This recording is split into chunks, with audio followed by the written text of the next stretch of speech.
ایک دفعہ کا ذکر ہے، ایک بندر ندی کے کنارے ایک درخت پر رہتا تھا۔ بندر اکیلا تھا کیونکہ اس کا کوئی دوست اور خاندان نہیں تھا، لیکن وہ خوش اور مطمئن رہتا تھا۔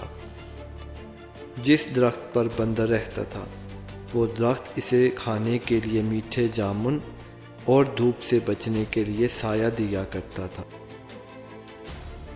ایک دن ایک مگرمچھ دریا پر تیر رہا تھا۔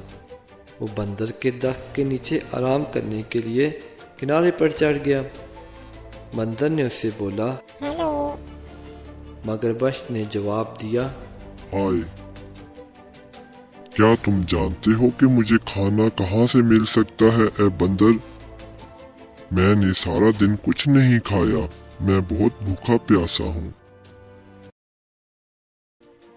دوسری طرف بندر نے جواب دیا، میرے درخت پر بہت پھل ہیں، کیا آپ ان پھل کو کھانا چاہیں گے؟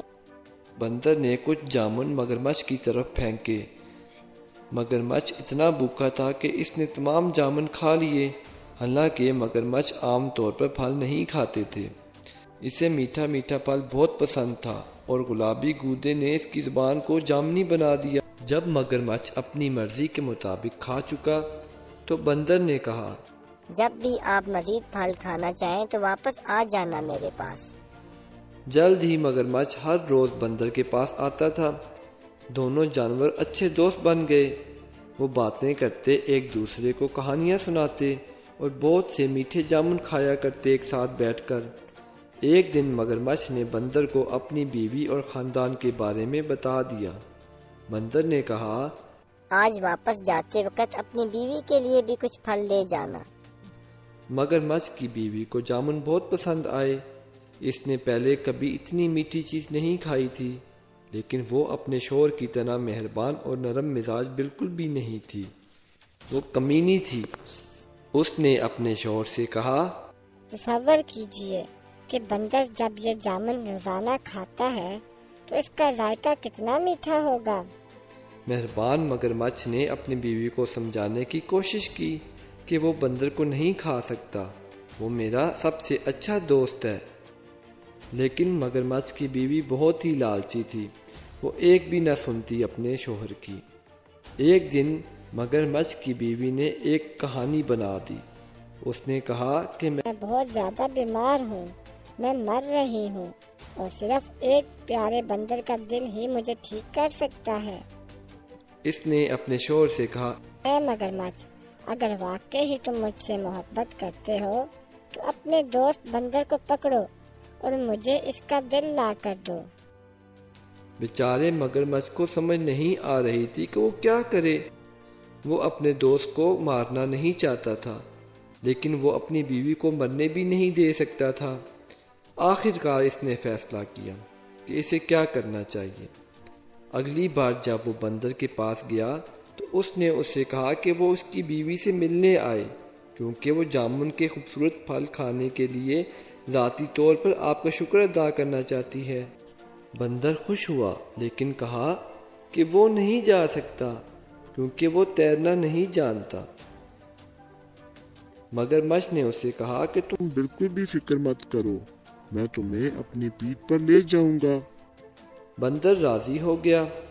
اب مگرمچھ کی پیٹھ پر کود کر بیٹھ گیا۔ چنانچہ دونوں دوست گہرے چوڑے دریا پر چلے گئے۔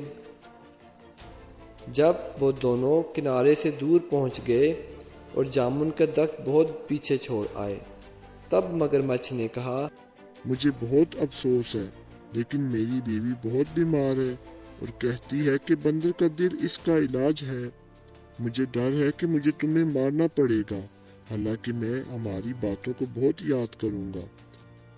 بندر نے جلدی سے سوچا اور کہا، پیارے دوست، مجھے تمہاری بیوی کی بیماری کا سن کر بہت افسوس ہوا اور مجھے خوشی ہے کہ میں اس کی مدد کر سکوں گا، لیکن میں نے اپنا دل جامن کے درخت میں چھوڑ دیا ہے۔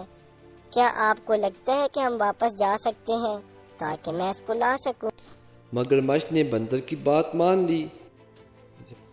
اب وہ واپس مڑے اور تیزی سے تیرتے ہوئے جامن کے درخت کی طرف بڑھنے لگے۔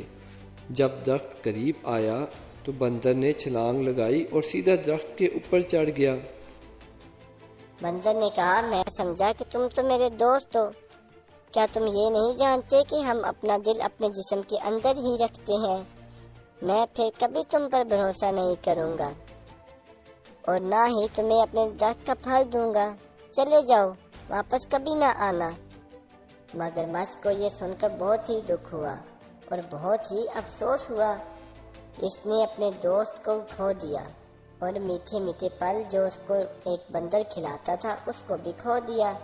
بندر خود کو بچا لیا، مگرمچھ نے اپنے اتنے پیارے دوست کو گوا دیا اور وہ جو میٹھے پھل بندر اس کو کھلاتا تھا اس سے بھی ہاتھ دھو بیٹھا۔ بندر نے اپنے حاضر دماغی سے خود کو بچا لیا اور سوچ لیا کہ آج کے بعد وہ کبھی مگرمچھ پر بھروسہ نہیں کرے گا۔ تو پیارے بچوں، کیسی لگی آپ کو آج کی کہانی؟